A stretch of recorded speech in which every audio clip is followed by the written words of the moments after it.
Hola, ¿cómo están? Espero se encuentren bien.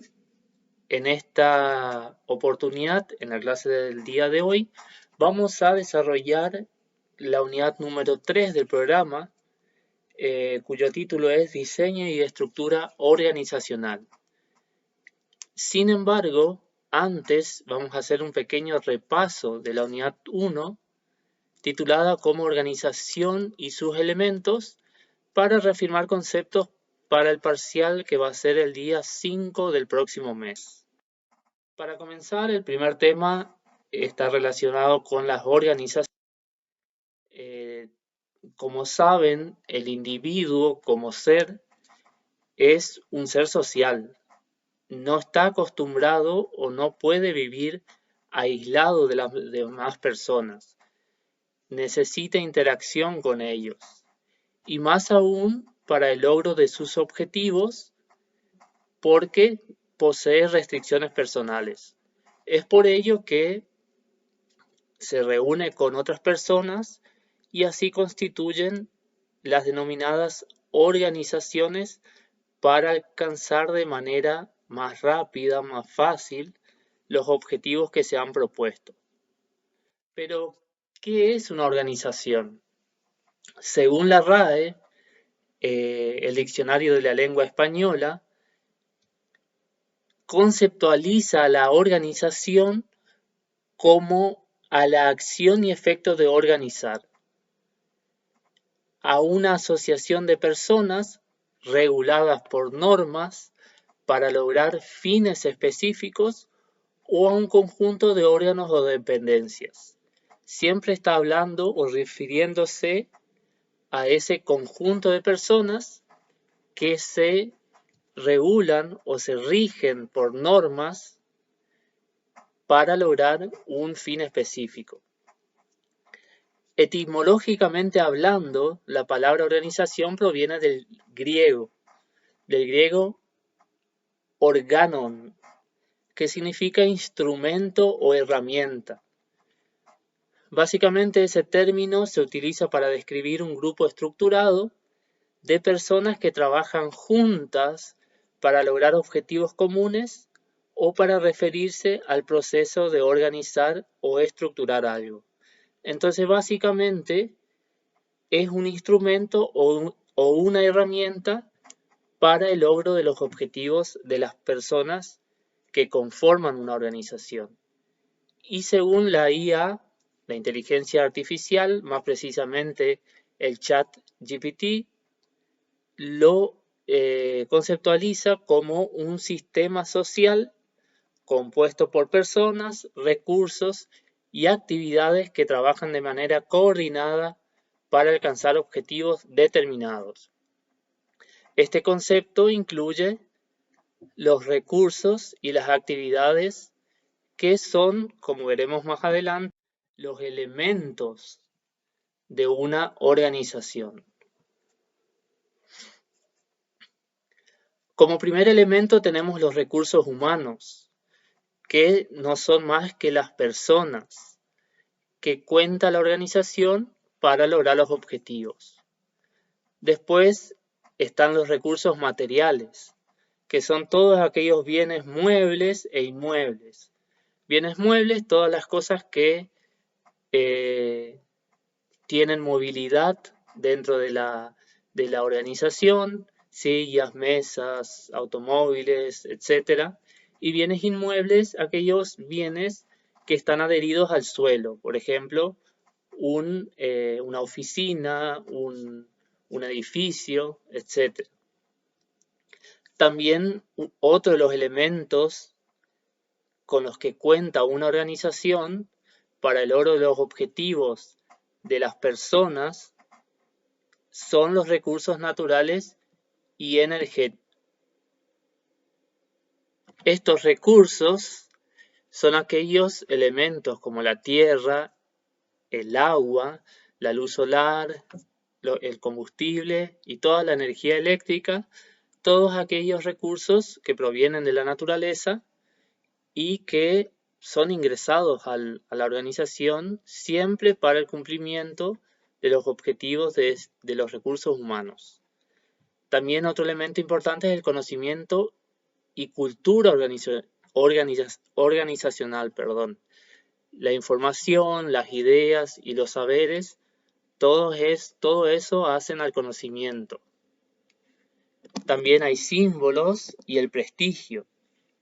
Ahí entran en juego las marcas, los símbolos, todo lo que tiene que ver con los logotipos que hacen al producto o servicio que brinda una organización identificable. Acá como ejemplo podemos tomar el tema de Nike. Al ustedes ver el símbolo de Nike, hace referencia, ya se les viene a la cabeza el deporte. Así varias, o McDonald's, referencia a la comida rápida. Entonces, cada organización tiene sus propias marcas, sus propios símbolos que lo hacen rápidamente identificables. Las organizaciones se pueden clasificar de acuerdo a su localización, ya sea puede haber organizaciones locales, nacionales o internacionales, también según su tamaño, pueden ser pequeñas, medianas o grandes organizaciones, siempre teniendo en cuenta dos parámetros, el número de trabajadores y el patrimonio, según su fin, con o sin fines de lucro, y según su estructura. Hay aquellas organizaciones más formales y otras que son informales. Tipos de organizaciones. Básicamente hay tres tipos de organizaciones y ellas son las empresas por un lado, la administración pública y los organismos no gubernamentales. Vamos a ir describiendo algunas de las características que sobresalen o que resaltan de cada una de estos tipos de organizaciones. En primera instancia tenemos a la empresa como concepto básico. Hay infinidad de conceptos, pero bueno, este es el que lo tomé yo. Ustedes pueden enriquecer este concepto con otros conceptos de otra bibliografía. Este lo tomé del libro de Barcos 2009 y define a la empresa como toda organización económica de propiedad, ya sea pública, privada o mixta, que reúne diversos factores de producción. En economía vimos algo sobre los factores de producción, como el capital, la mano de obra, la tecnología, combinados por su cuenta y riesgo, es decir, bajo la responsabilidad de esa organización y siempre corriendo un riesgo, y cuya actividad principal puede ser la de extraer, fabricar y permutar o vender bienes o mercaderías, o la de prestar servicios a la comunidad o a una parte de ella, satisfaciendo sus necesidades, y esto lo hace con el fin de recibir el cobro de los mismos, es decir, un rédito o también denominado fin de lucro.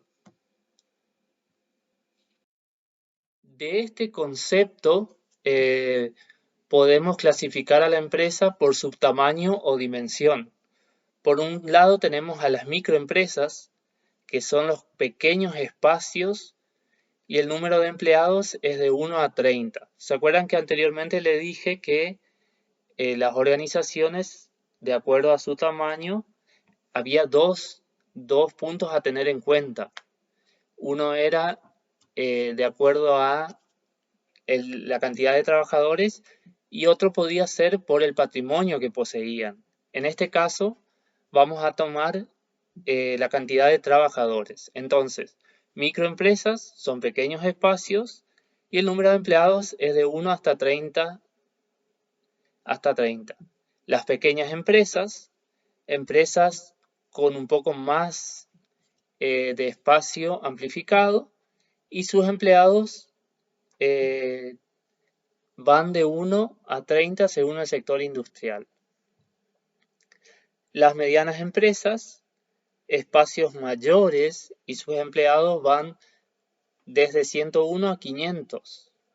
Y después vienen las grandes empresas, que los espacios son muy amplios y el número de trabajadores va de 501 a más en el sector industrial. Después tenemos la clasificación por finalidad. Tenemos aquellas empresas públicas que ofrecen servicios esenciales para la población, como la electricidad, el agua y el transporte, y siempre o casi siempre su prioridad suele ser el interés público. En teoría debería ser esa prioridad.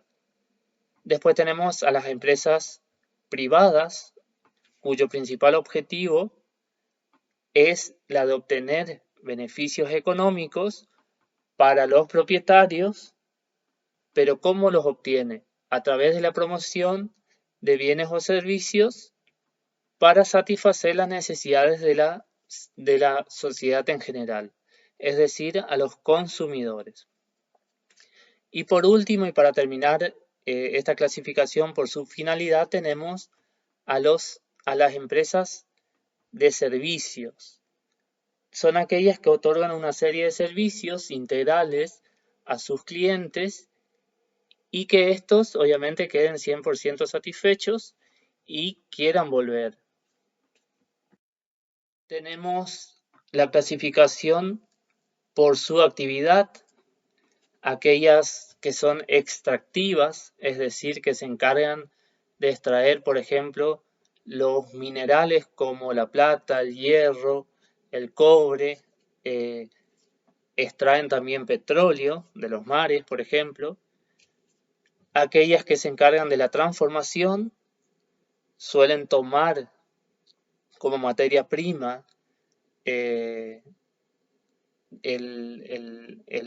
petróleo que extrajo las primeras, por ejemplo, las empresas extractivas extraen el petróleo, las que la transforman lo toman y refinan ese petróleo, hacen distintos combustibles, también pueden ser fundidoras, productos industriales, hierro, etc. Y las de servicio, como el turismo, los hoteles, los restaurantes, hospitales y también escuelas. Es decir, su finalidad es la de prestar un tipo de servicio. También podemos clasificar a las empresas por sus objetivos, aquellas que son lucrativas, cuyo principal objetivo es la de obtener un rédito, obtener un lucro. Aquellas que no son lucrativas, no generar utilidades, sino el beneficio social. Las empresas de carácter público, que son aquellas empresas donde el principal dueño es el Estado. Las empresas privadas, que son personas físicas y capital 100% de ellas las posee esas personas físicas. Después tenemos a las empresas mixtas, es decir, que parte de su capital está conformada por el Estado y otras por capital de personas físicas.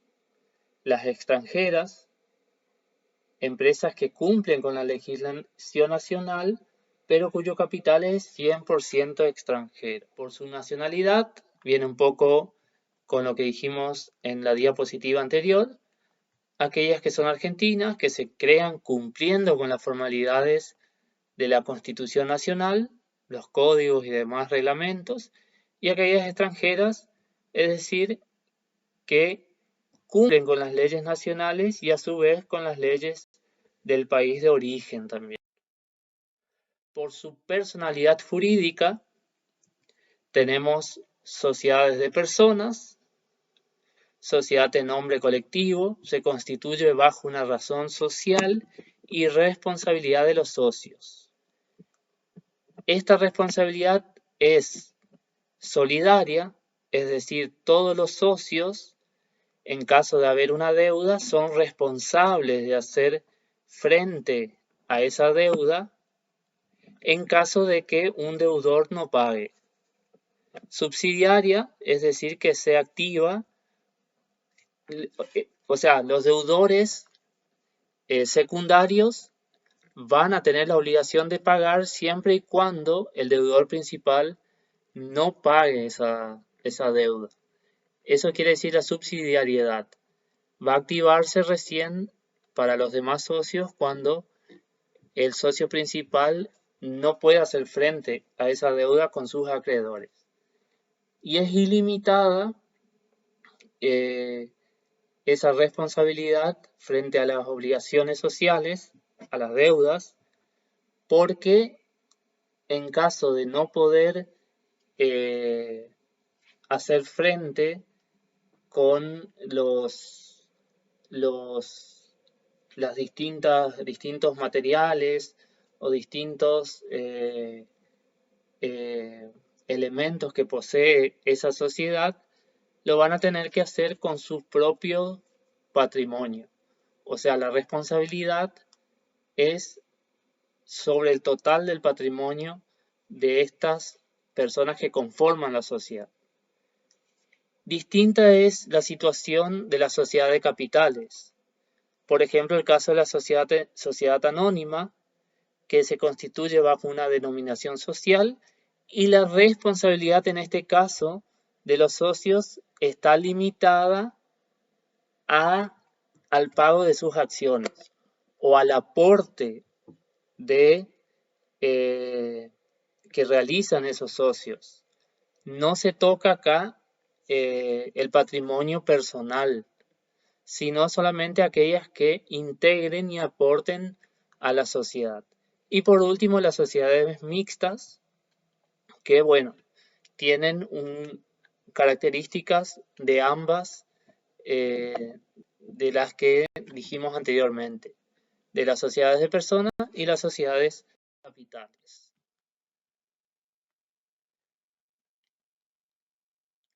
La administración pública, como habíamos mencionado hoy, en esta clasificación que estamos haciendo de las distintas o distintos tipos de organizaciones, la administración pública son las organizaciones creadas por el Estado, tanto en su nivel nacional, provincial y también municipal, y que pertenecen a los tres poderes, el ejecutivo, el legislativo y el judicial.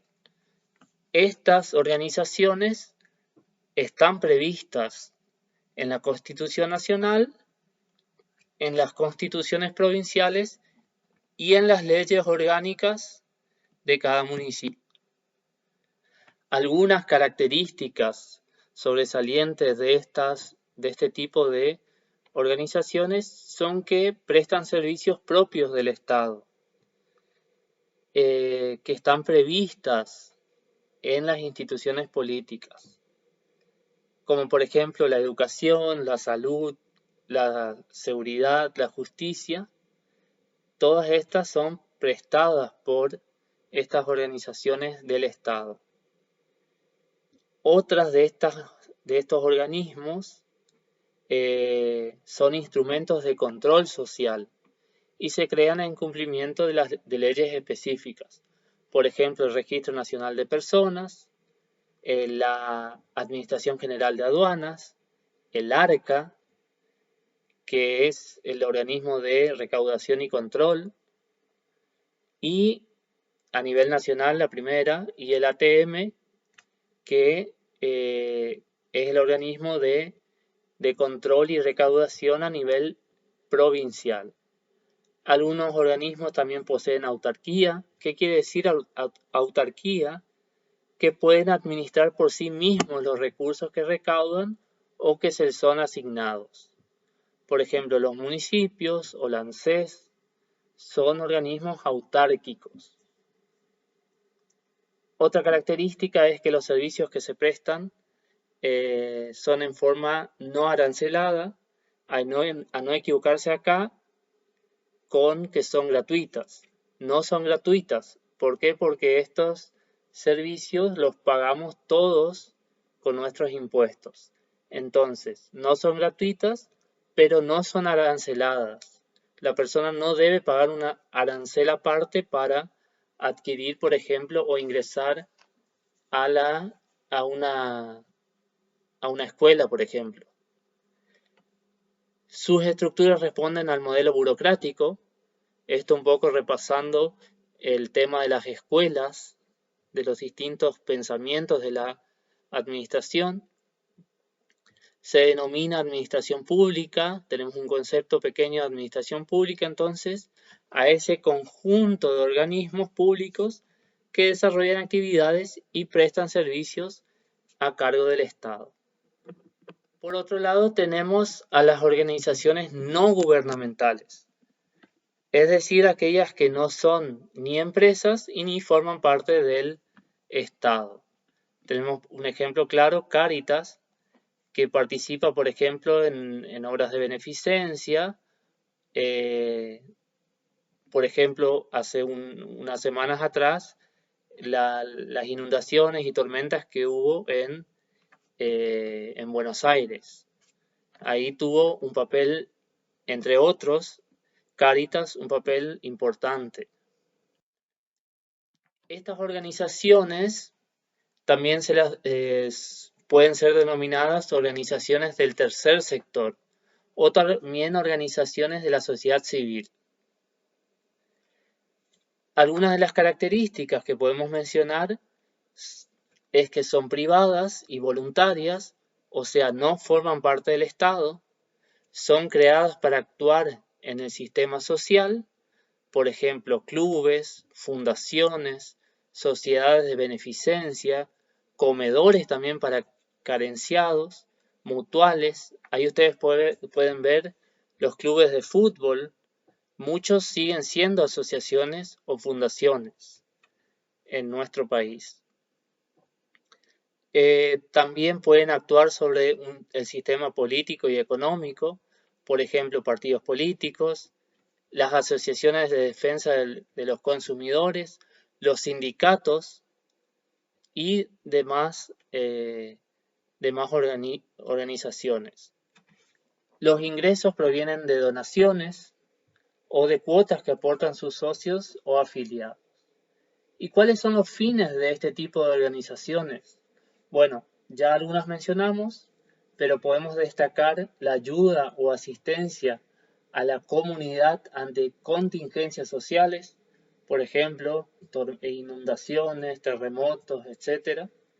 Defensa de intereses sectoriales, como por ejemplo los sindicatos, mejora de la calidad de vida y básicamente nuestra legislación prevé dos tipos de conformación jurídica. Unas son las asociaciones y otras son las fundaciones.